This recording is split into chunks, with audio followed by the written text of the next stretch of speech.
Nous allons voir ici, au niveau de l'activité 4, les différents scénarios opérationnels.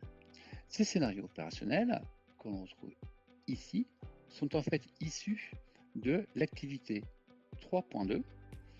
Nous avons défini les scénarios stratégiques qui nous ont permis de déterminer les chemins d'attaque.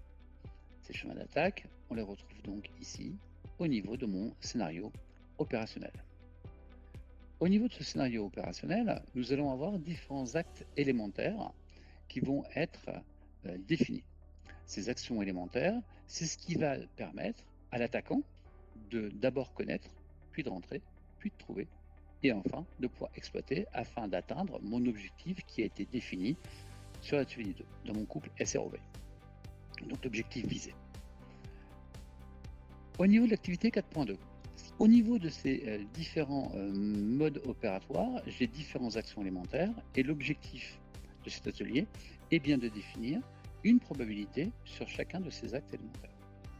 Une fois que j'ai défini cette probabilité sur chacun des élémentaires, je vois ici que je suis sur une probabilité faible, une probabilité plus importante ici, une absence de probabilité, recherche de vulnérabilité, on va donc la mettre. Et ce qui va être important, c'est d'arriver à justifier significative, car MCS faible.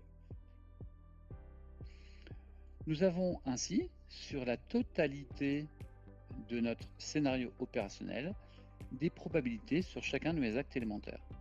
La probabilité de ce chemin spécifique correspond à la probabilité la plus faible.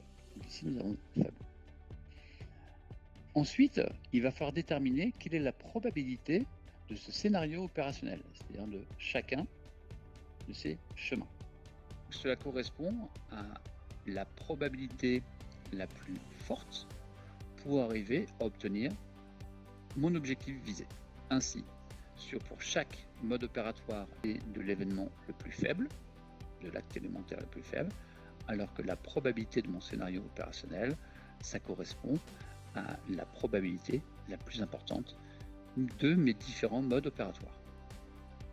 Il existe dans la méthode plusieurs possibilités, soit des méthodes standards, soit express, soit avancées. À vous de choisir la méthode la plus pertinente par rapport à votre contexte.